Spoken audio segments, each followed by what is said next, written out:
C'était un personnage qui se faisait insulter, donc elle voulait pas qu'on croie qu'elle était raciste, donc elle pouvait pas me donner le rôle, mais elle avait quand même envie de me le donner, et donc du coup finalement je me suis retrouvée serveuse, tu vois, ce genre de choses où souvent les rôles que j'avais, je dis j'avais parce que je sens qu'il commence à avoir un tournant, l'infirmière, la nounou, la prostituée, la femme de ménage, la caissière, la migrante, et encore la migrante, il faut que la personne soit abîmée. J'ai raté, enfin je n'ai pas été reçue, on va dire, j'ai pas raté le casting, mais j'ai pas eu le casting parce qu'on m'a dit que j'étais pas assez moche.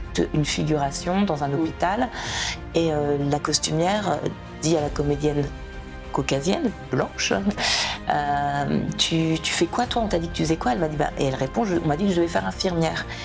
Et la costumière répond, ah ouais non mais là ça m'embête, j'avais envie qu'il y ait une femme médecin. Et je suis juste à côté.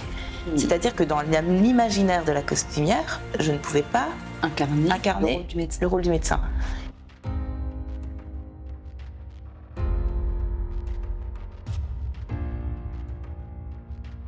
Bonjour à tous et bienvenue sur votre émission Emma, écoute-moi aussi. Aujourd'hui, j'ai le plaisir d'être accompagnée d'une talentueuse actrice, comédienne, réalisatrice au nom de Cynthia Sainte-Fleur. Bonjour. Merci, ça va? bonjour, quel accueil, ouais, ça va bien. Merci beaucoup en tout cas d'avoir accepté notre invitation pour cette interview. Donc aujourd'hui, on est ensemble pour que tu puisses nous parler un peu de ton parcours, que tu puisses revenir un peu sur les étapes qui t'ont permis de devenir la personne que tu es aujourd'hui sur le plan professionnel. Mais avant ça, est-ce que tu peux te présenter un petit peu? Oui, bien sûr. Donc, je m'appelle Cynthia Sainte-Fleur. Ah, excuse-moi, c'est pas grave. Et voilà, Sainte-Fleur. Je suis métisse franco-haïtienne et j'y tiens. Ça fait vraiment partie de mon identité, hein, vraiment. Donc, comme tu l'as dit, je suis comédienne au théâtre, en images, donc dans des films, dans des séries, dans des pubs. Je fais aussi de la voix, donc voix off, doublage. Pour des documentaires, pour de la fiction, pour des contes, et notamment un podcast qui me tient beaucoup à cœur sur, on en parlera certainement tout à l'heure, sur les histoires des légendes des héros et héroïnes africains et de la Caraïbe. Je me lance derrière la caméra, c'est pour cette année et j'ai hâte. Super, donc c'est un CV bien garni avec de belles expériences. D'où est venue cette passion? Parce que je pense que c'est une passion quand on veut devenir actrice. D'où est venu ce sens de l'acting? Alors en fait, il y a eu plusieurs chemins. Ma maman était, je dis était parce qu'elle est à la retraite, ma mère était musicienne de profession, violoniste à l'opéra. Donc moi je suis née dans le nord de la France. D'accord. Souvent je dis que je suis une ch'ti haïtienne, et mon père donc haïtien est arrivé en France dans la fin des années 70. Donc ma mère musicienne, violoniste, mon père très mélomane, enseignant en philo, donc j'ai vraiment baigné dans, on va dire, oui c'est ça, dans un bain culturel, artistique, littéraire très très prégnant. Et moi c'était la danse, j'ai fait énormément de danse jusqu'à l'âge de 25 ans. Et à un moment vraiment je me voyais plutôt partir notamment aux États-Unis pour la danse. Donc j'ai fait classique, jazz, et je suis arrivée au hip-hop. Et en touchant à plein de choses finalement, j'ai commencé le théâtre en primaire. Puis j'ai fait l'option au collège, puis au lycée. Et durant mon cursus à l'université, à Lille, il y a eu une annonce et ils recherchaient une comédienne noire. Alors quand je dis ils, c'était le Centre dramatique national, le Théâtre du Nord, la grosse structure, qui recherchait une comédienne noire et qui ne trouvait pas, à tel point qu'ils ont été chercher jusque sur les bancs de la fac. J'ai passé l'audition. Je l'ai eu, et c'est comme ça que, sans aucune formation, à 20 ans, je me suis retrouvée dans le cadre du théâtre subventionné dans un centre dramatique national. Et suite à ça, je me suis dit, mais je veux continuer à faire ça. Qu'est-ce qui t'a plu en fait quand tu as passé l'audition et que tu as été prise au final? Alors évidemment, le théâtre, j'en avais déjà fait, mais jusque-là, en amateur, ça a été l'esprit de troupe. Je suis tombée dans une super compagnie. L'esprit de troupe, ça a été le fait de travailler tous les jours avec du training, je connaissais pas, avec du training, la mise en scène, la scénographie, le lieu en lui-même, et c'est vrai que c'est les conditions optimales rémunérées aux répétitions, ce qui n'est pas toujours le cas quand on fait ce métier-là. Donc j'ai vu ça, j'ai fait je veux faire ça tout le temps. Je savais pas que ça serait pas toujours aussi facile et aussi confortable. Mais voilà, je me suis dit, c'est ça que je veux faire. Et de là, j'ai passé les concours de conservatoire. J'ai fait un conservatoire de région. J'ai passé les concours d'école nationale. Malheureusement, j'ai pas été prise. Et quand je suis sortie du conservatoire, j'ai commencé à chercher du travail. Et là, ça a été compliqué aussi, pour les mêmes raisons. Heureusement, les mentalités changent et ça commence. Et je dis bien ça commence, malgré ce qu'on pourrait croire, à s'ouvrir. Et ça dépend des domaines. Théâtre, télévision, ciné et pub, c'est pas la même, on va dire, la même vitesse de progression et d'ouverture par rapport à ce qu'on appelle les diversités, même si j'aime pas ce terme, on va dire par rapport aux pluralités, on va dire ça comme ça, je préfère. Et donc, du coup, j'ai eu beaucoup de mal au départ à trouver du travail, et puis j'ai eu peur de cette précarité, qui est une réalité quand on est comédien, quand on est artiste de manière générale. Et du coup, je me suis arrêtée au bout de 2 ans, à force de casting, voilà, je me suis arrêtée. Et alors là, j'ai fait quelque chose de complètement différent, vu que j'avais fait des études dans le domaine de la culture. Des études qui t'ont permis après de te redresser. Voilà, c'était aussi un peu le deal avec les parents. D'accord. Un peu le deal avec les parents. Donc j'ai eu au cas où, voilà. J'ai une maman musicienne qui a connu la fermeture de l'Opéra de Lille, et donc heureusement qu'elle avait son bagage d'étudiante pour rebondir elle dans l'enseignement. D'accord. Bon, moi, je voulais pas l'enseignement. Fille de prof, j'avais dit je tout sauf prof, parce que je voyais l'envers du décor, mais ça c'est un autre débat. Donc du coup, j'avais fait des études en métier des arts et de la culture, donc j'ai été chargée de diffusion pour une compagnie de danse contemporaine. J'ai travaillé dans le cinéma, mais pendant 7 ans d'affilée, je m'occupais d'un festival, donc de la programmation, la venue des équipes de films, donc j'ai rencontré beaucoup de monde comme ça. Mais voilà, j'étais... Mais c'est toujours dans le même milieu artistique. Enfin, de toute façon, je pense que là, pour le coup, je ne me mentais pas. Là où, effectivement, je me suis rendu compte qu'il y avait une frustration endormie, c'est quand, vers 2014...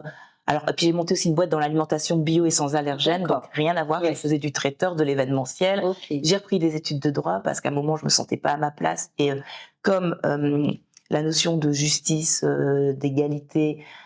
qui est quelque chose qui me définit beaucoup. J'étais partie pour passer le concours du barreau, enfin devenir avocate. Donc ça, c'était 2013. Et puis, il y a eu une période où je faisais à la fois le droit, à la fois le métier de comédienne, à la fois la société, et tout d'un coup, je me suis dit, c'est trop, faut que je fasse un choix. Et donc ça a duré combien de temps ce temps-là 2 ans. 2 ans. Donc, ce qui s'est passé quand même, pour que je réexplique comment je suis revenue au théâtre, un peu le même scénario que quelques années plus auparavant. Un directeur de théâtre privé me téléphone et me dit, voilà, je recherche une comédienne noire ou métisse. Il faut savoir que dans le milieu, on fait pas forcément la différence. En tout cas, pas sur le papier.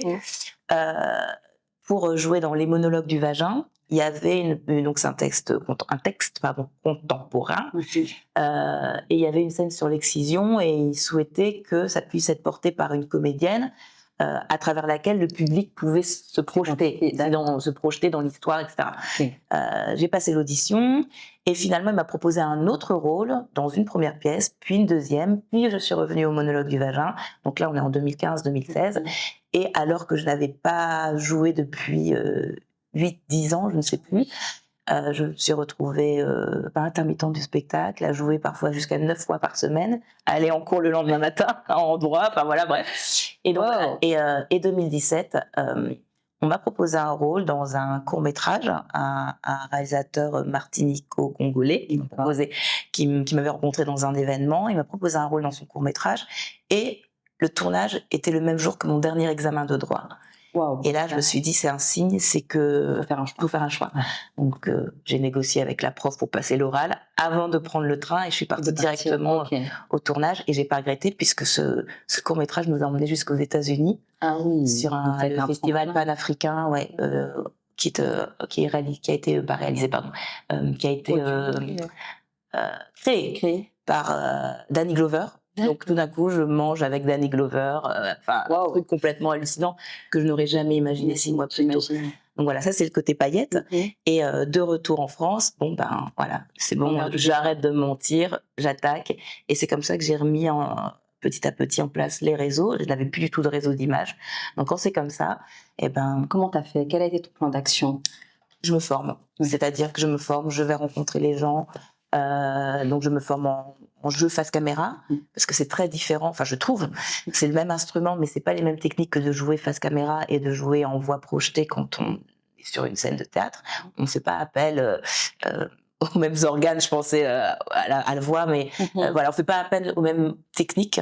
Donc voilà, j'ai pris le parti pour me sentir plus à l'aise de me former, donc des formations plus ou moins courtes, et puis passer beaucoup de casting, rencontrer les gens, aller dans les événements, agir en fait, aller dans l'action, donc faire des courts-métrages soi-même, répondre à des annonces, et en fait y aller quoi pour parce qu'on apprend. Je pense que la meilleure école, ça reste quand même le terrain, voilà, le terrain, pratiquer. Après, j'avais les bases du conservatoire et j'ai eu la chance de faire 5 ans de conservatoire avec un prof très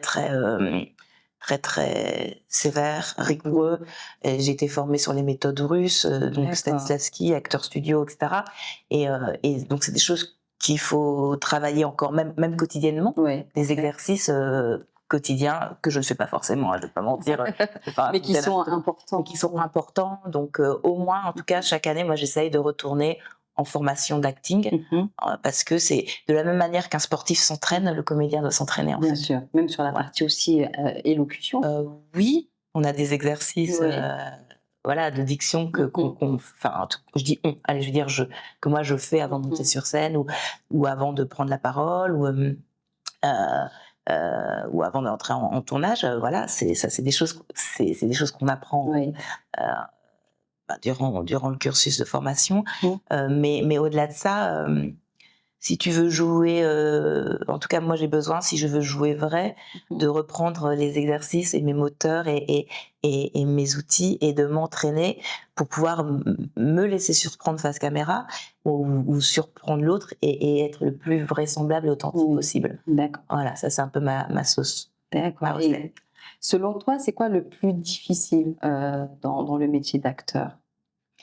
Tu veux dire pour incarner un rôle ou pour trouver du boulot? Pour incarner un rôle dans un premier temps. Pour incarner un rôle, sur ma façon de travailler, j'essaye de comprendre mon personnage. Qui est mon personnage? Qui il est? Parce que je trouverai pas forcément toujours des points communs avec moi.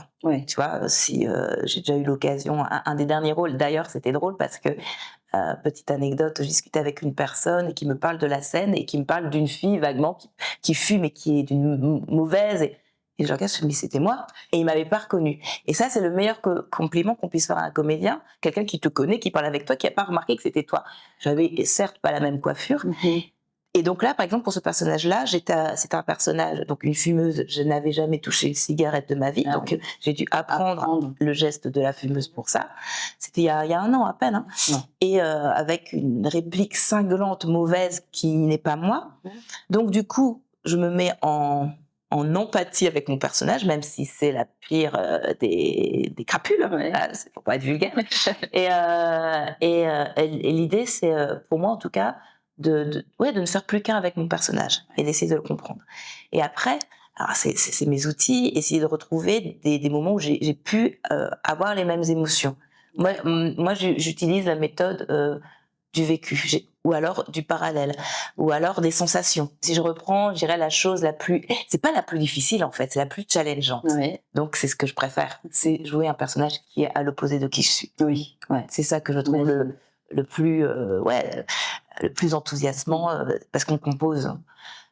C'est vrai que, et c'est lié à ce que je renvoie, la plupart du temps, on me propose des rôles de femmes enveloppantes, bienveillantes, que ce soit des mamans ou du personnel soignant, parce que oui, en France, c'est vrai, je joue beaucoup l'infirmière. Il n'y a aucun souci à jouer une infirmière, mais moi, ce qui me pose question, et c'est comme ça, donc je parlais de l'infirmière, mais c'est vrai que souvent les rôles que j'avais, je dis j'avais parce que je sens qu'il commence à avoir un tournant, l'infirmière, la nounou, la prostituée, la femme de ménage, la caissière, la migrante. Et encore, la migrante, il faut que la personne soit abîmée. J'ai raté, enfin, je n'ai pas été reçue, on va dire, j'ai pas raté le casting, mais j'ai pas eu le casting parce qu'on m'a dit que j'étais pas assez moche. Mais mot pour mot, parce que je n'étais pas assez abîmée, alors que voilà.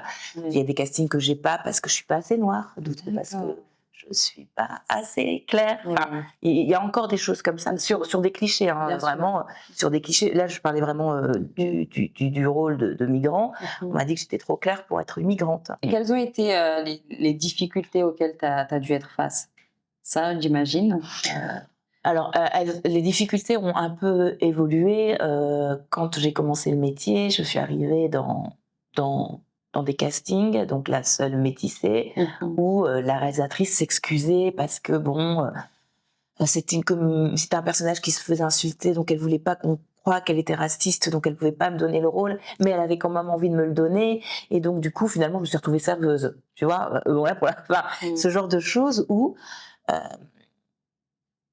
une difficulté à projeter tout simplement mon profil, alors que quand tu ouvres la fenêtre et la porte, voilà. Et cette difficulté, elle existe encore. Pas plus tard que, je sais pas, il y a un an, je suis sur un tournage, j'arrive en même temps qu'une comédienne, c'est juste une figuration dans un hôpital, et la costumière dit à la comédienne caucasienne, blanche, tu fais quoi toi? On t'a dit que tu faisais quoi? Elle m'a dit, et elle répond, on m'a dit que je devais faire infirmière. Et la costumière répond, ah ouais, non mais là ça m'embête, j'avais envie qu'il y ait une femme médecin. Et je suis juste à côté. C'est-à-dire que dans l'imaginaire de la costumière, je ne pouvais pas incarner le rôle du médecin. Et pourtant, je suis plutôt une grande... là, j'ai été sciée, j'étais scotchée. Et le plus drôle dans l'histoire, c'est que donc, on tournait dans un vrai hôpital. Et le soir, quand la chef de service est sortie de son bureau, c'était une femme noire. Voilà. Bon, le comble. Et pour le coup, à l'image, qu'est-ce que ça changeait? J'étais habillée de blanc de la tête aux pieds parce qu'infirmière, et la collègue comédienne avait juste la blouse, un pantalon de ville parce que médecin. Et on passait au fond du couloir, on ne nous voyait pas. Tu vois. Donc il y a encore des choses comme ça. On pourrait croire que c'est ponctuel, mais non, c'est relativement... Oui, de toute façon, je le vois. Et il suffit de regarder les annonces. C'est un beau combat aussi, hein, au travers de ce que tu fais comme métier. Et c'est important aussi de défendre des valeurs, de défendre aussi une certaine justice peut-être que tu n'as pas, que tu ne vois pas, et que tu souhaites voir évoluer en tout cas dans les années à venir, même si c'est en train de changer. Après, je ne suis pas du milieu, mais... Moi, je suis devant l'écran. Je vois quand même qu'il y a plus de représentation métissée, noire à l'écran. Alors, après, je ne sais pas quels sont les envers du décor, mais j'ai l'impression, en tout cas, après tu me diras ce que tu en penses. Sur ce sujet-là, alors je trouve que ça va à deux vitesses. Tu as dit donc métissé, noir. Effectivement, métissé, il y a plus. Moi, je travaille en publicité, par exemple. Je travaille beaucoup plus que mes collègues et copines noires. D'accord. Alors, en publicité, tu as beaucoup de métissage. Pourquoi? Parce que c'est simple, entre guillemets, on doit vendre un produit, ils sont pas bêtes, hein, les publicistes, c'est pas juste par conviction, etc. C'est parce que tout le monde doit l'acheter, donc pour pouvoir acheter, il faut s'identifier, donc voilà.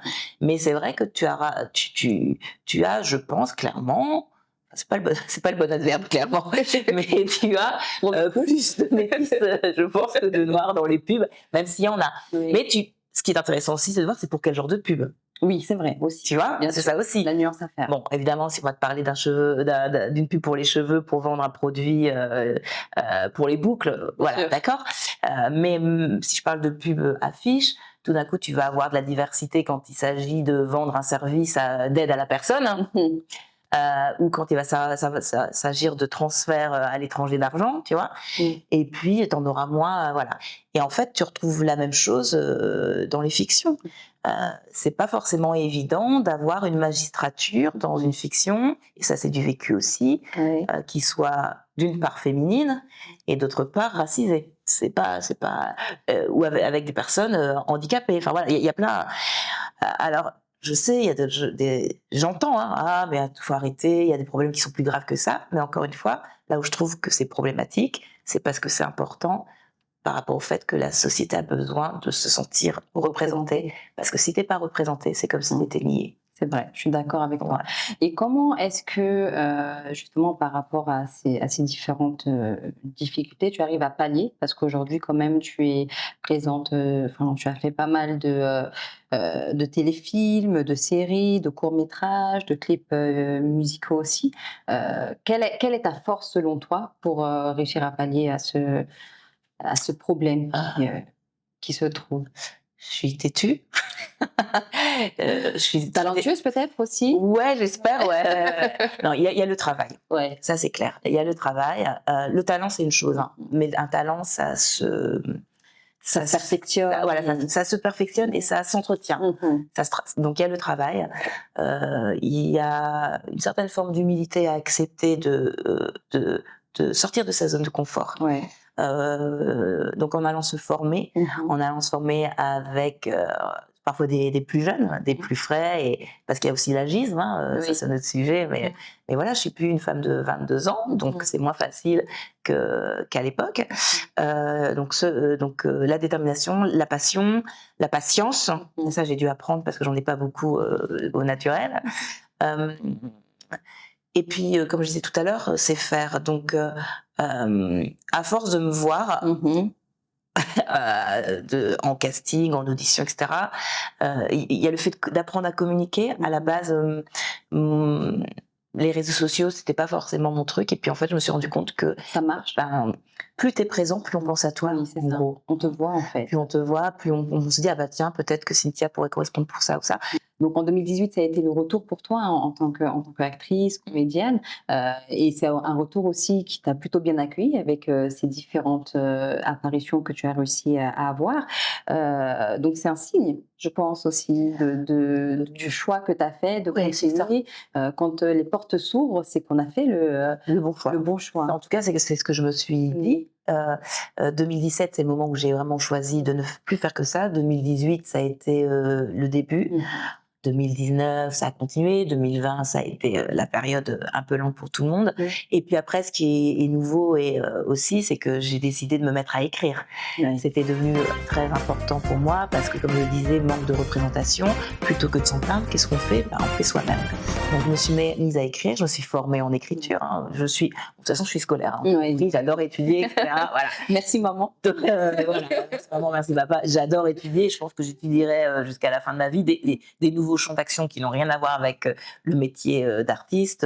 Voilà, genre je fais j'étudie encore par ailleurs. Bref, et donc voilà, là à l'heure actuelle, j'ai 6 projets. Super. En écriture, 2 qui sont en commission, l'un qui est subventionné par la francophonie et pour lequel on va rentrer en résidence d'écriture avec le Sénégal. Ouais, je suis contente, j'ai hâte. Et puis un court-métrage que j'ai coécrit avec un copain et qui passe en commission très prochainement. J'espère obtenir une aide et aller en tournage avant la fin 2024. Très beau parcours. Si on peut juste revenir justement en 2019, donc par rapport à ton premier passage au Festival de Cannes en tant qu'actrice. D'accord. Comment est-ce que tu t'es sentie? Parce que je pense que c'est un peu peut-être, je dirais pas un rêve, mais un objectif aussi, quand on est dans le milieu du cinéma, de pouvoir monter ces marches. Comment est-ce que tu te sens quand tu es invitée au Festival de Cannes? Alors, je suis allée 2 fois au Festival de Cannes. La première fois, j'étais pas invitée. D'accord. Pas du tout. La première fois, je me suis dit, allez, j'y vais. D'accord. Okay. Donc, je ne savais, c'était pas une période facile financièrement. Ouais. J'ai pris mon billet. J'étais chez une copine qui habitait Cannes. Et après, ça a été au bagou et au culot. Alors, on a la possibilité, quand on est du métier, d'avoir quand même une accréditation de 3 jours que tu payes. Hein. Donc, de mémoire, c'est comme ça que j'avais fait. Et puis, alors après, j'ai fait du réseau. L'année suivante, j'ai été invitée. D'accord. 2021, j'ai pu être invitée. Et c'est autre chose, effectivement, quand on est invité, quand tout d'un coup, par hasard, je me retrouve avec la délégation sénégalaise à monter les marches, à faire des photos en haut des marches, alors que... Quel sentiment tu as à ce moment-là? Alors, en montant les marches, je me suis dit, mais je me tape la crust.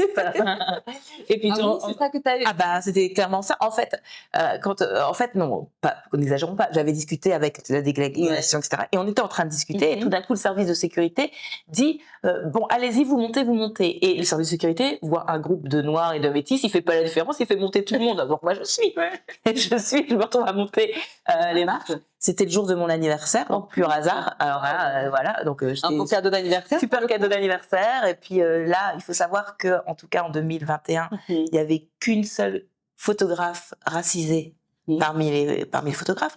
Donc évidemment, elle nous a tous pris en photo, donc j'ai des super photos de montée des marches. Bon, ça c'est le côté bling bling. En fait, ça fait plaisir sur le moment. La semaine suivante, tu rentres à Paris, tu retournes faire des castings, quoi. Voilà. Merci pour ce témoignage. Est-ce que tu aurais un mot de fin à dire aux personnes qui nous regardent aujourd'hui? Écoutez, si vous avez envie d'exercer ce magnifique métier qui est celui de comédien ou de comédienne, croyez en vous, croyez en vos rêves et sachez qu'on a de limites que celles qu'on se met à soi-même. Donc allez-y. Un très beau message. Et pour terminer, comme à notre habitude, on fait un petit quiz avec quelques questions. Donc, il faut juste que tu pioches et que tu répondes à la question. Au hasard, exactement. Ok. Quelle est ta source de motivation? J'ai déjà posé cette question. Je suis naturellement motivée tous les jours. Oui. Donc, je dirais que c'est la passion. Oui. La passion pour le métier que je fais. Et le sens que j'y ai trouvé, c'est-à-dire que à partir du moment où les rôles que je fais, les projets que je défends ont du sens, sont porteurs de valeurs, en tout cas de mes valeurs. On parlait tout à l'heure de la lutte contre la discrimination, par exemple, et pour une représentativité qualitative. À partir du moment où je retrouve ça dans les projets, je suis motivée, et comme je suis passionnée, je suis motivée, donc la passion et le sens. Voilà, sont les sources de ma motivation. Parfait. Merci beaucoup, Cynthia, pour ce beau témoignage et pour cette transparence par rapport à tous les éléments d'information que tu as pu donner. Et merci à vous d'avoir regardé cette interview jusqu'à la fin. Et je vous dis à très vite pour une nouvelle émission de Emma. Écoute-moi aussi. Ciao, ciao.